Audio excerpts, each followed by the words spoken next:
선생님들 안녕하셨습니까? 지난 시간에는 편집증 또 우울증에 대한 내용을 살펴보았고요. 계속해서 시리즈로 우리가 정신병리 현상을 한번 하나하나 증상별로 살펴볼 텐데요. 오늘은 범불안장애 또는 불안장애라고 하는 정신병리 현상을 살펴보도록 하겠습니다.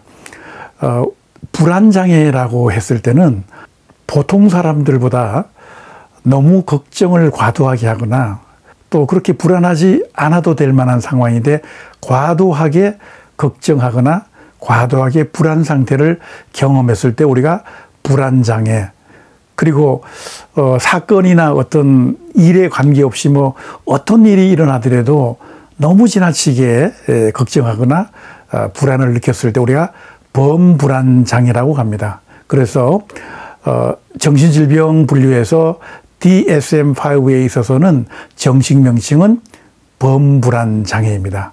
그래서 범불안장애에 대해서 차분하게 한 번씩 살펴보도록 하겠습니다.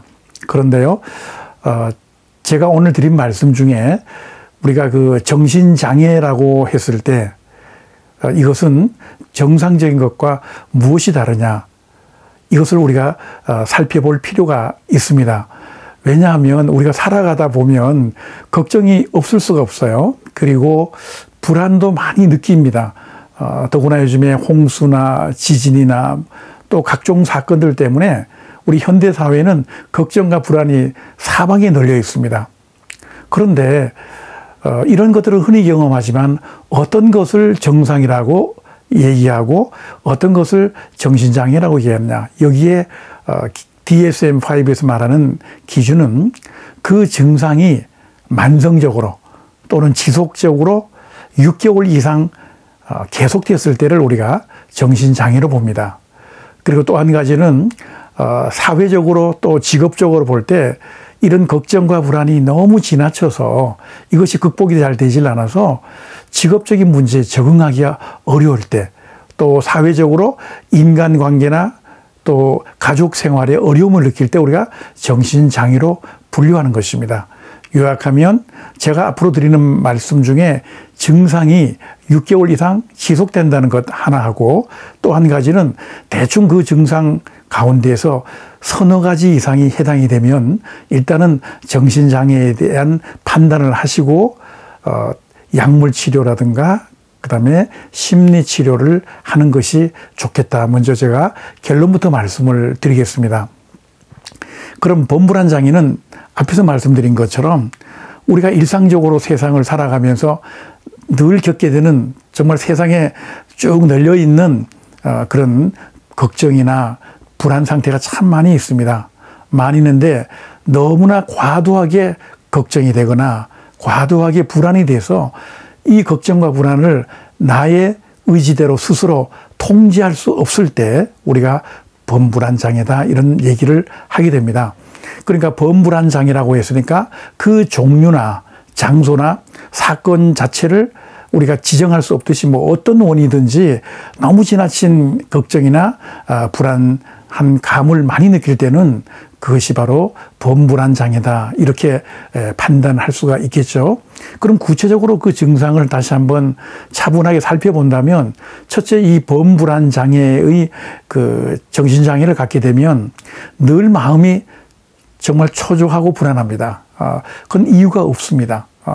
까닭 없이 통제할 수 없을 만큼 불안하는 감정과 걱정이 내 몸을 휩싸고 돌게 됩니다. 또 한 가지는 그러면서 정신 상태가 굉장히 때로는 멍할 때가 있고 흐릿할 때가 있어서 일이나 공부할 때 집중이 잘 되지 않습니다. 그리고 또 한편으로는 그 반대 증상도 나타납니다. 근육이 그냥 뻣뻣해지고 근육이 막 긴장이 되면서 너무 또 예민해집니다. 때로는. 그래서 예민한 것과 멍한 증상이 교대로 나타나게 되는 이런 것들이 또 있습니다. 또 한 가지는 너무 지나치게 과도하게 걱정하거나 불안하다 보니까 어떤 일에 대한 결정을 쉽게 하지 못합니다. 그래서 때로는 사람들로부터 매우 우유부단하구나, 또 우유부단하고 또 현실적으로 일을 빨리빨리 처리할 때 제때 처리할 수가 없어서 앞에서 말씀드린 것처럼 사회적으로나 직장 생활에서 적응하기가 어려운 증상이 나타나기 시작합니다. 대충 제가 이렇게 말씀드려보면 어떤 것이 범불안장애다 하는 것이 조금씩 드러나죠. 자, 이러한 그 마음의 상황 때문에 우리 몸에 증상이 나타납니다. 늘 우리가 마음과 몸은 하나라고 그랬습니다. 마음에서 고장이 생기면 분명히 몸에 증상을 가져옵니다. 그래서 오늘날은 심신치유라고 하는 마음과 몸을 서로 상호작용하는 대상으로 보기 때문에 역시 범불안장애도 마찬가지입니다. 첫째, 몸에 어떤 증상이 나타나냐? 수면장애가 오기 쉽습니다. 그 다음에 너무 정신적으로 때로는 과민해서 과민 증상, 과민성 대장염이라든가, 그 다음에 수면장애라든가, 또 만성 두통이라든가, 이러한 것들이 계속 나 자신을 괴롭히게 됩니다. 자, 그러면 이제 흔히들 우리 주변에 이렇게 보면 걱정을 달고 사는 사람들이 많이 있어요. 근데 그런 분들이 반드시 범불안장애는 아닙니다. 그것이 끊임없이 6개월 동안 지속됐을 때 범불안장애라고 우리가 정신의학적으로 판단을 할 수가 있고요. 앞에서 말씀드린 것처럼 제가 드리는 여러 가지 말씀 가운데 3개 이상이 해당될 때는, 그 증상에 해당될 때는 범불안장애로 생각하시고 심리치료 전문가나 정신의학과 선생님을 찾아뵙고 적절한 처치를 하는 것이 대단히 중요하다고 생각합니다. 그 원인을 살펴보면 소위 말하는 정신분석학적으로 볼 때는 어릴 때부터 오랜 기간 동안 내 마음 깊숙이 잠겨져 있는 무의식적 갈등이 있습니다.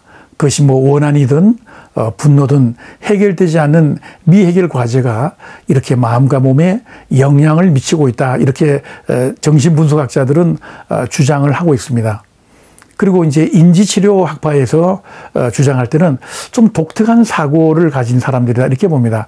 여기서 독특한 사고라고 하는 것은 보통 사람이 불안을 느끼지 않도록 우리 뇌가 이렇게 프로그래밍 되어 있는데 이 사람은 너무 과도하게 그 생각하는 과정 자체가 과도하게 예민하게 반응할 수 있는 그런 마음의 지도, 뇌의 지도가 되어 있지 않는가 이렇게 살펴보는 것이 또 이렇게 분석하는 것이 인지치료 학자들의 견해라고 볼 수가 있습니다.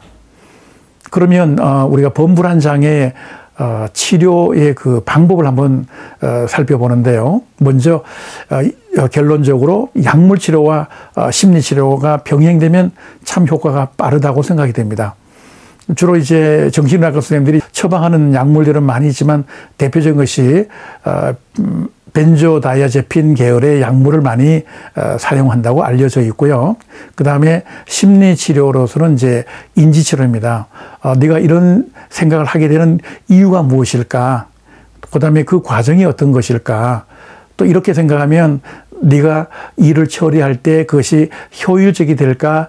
비효율적이 될까? 뭔가 이성적으로 이 동기와 결과를 스스로 생각하는 훈련을 합니다. 이것이 바로 인지행동치료입니다. 또 한 가지 그 방법으로는 걱정사고 기록지라 그래서 너무 그냥 통제할 수 없이 계속적으로 불안하고 걱정이 떠오르면 걱정하는 시간을 따로 정해놓는 겁니다. 지금 계속 걱정되는 일이 막 생각나면 이따가 나중에 한 4시간 후에 매일 오후 5시에 걱정하는 시간으로 정하자라고 해놓고 나머지는 일단 일에 집중하고 걱정은 걱정하는 시간에 그때 맞춰서 걱정을 하면 되지. 이렇게 자기 마음속에 다짐하면서 훈련하는 방법이 있고요. 또 이것이 걱정을 인내하는 인내력을 키우는 방법도 된다 이렇게 볼 수가 있습니다. 이렇게 보면 대체적으로 약물 치료도 물론 중요하지만 인지치료 같은 심리치료가 상당히 중요하다라고 볼 수가 있습니다. 뭐 결론적으로는 이제 정신의학과 선생님의 처방대로 약물 치료와 심리 치료를 꼭 병행하시면 되고 어느 한 가지만 했을 때는 그 치료 효과가 상당히 지연될 수가 있다 하는 말씀을 제가 드려볼 수가 있습니다. 오늘은 범불안 장애에 대해서 이 시간 우리 여러 선생님들과 함께 살펴보았습니다. 수고하셨습니다. 대단히 고맙습니다.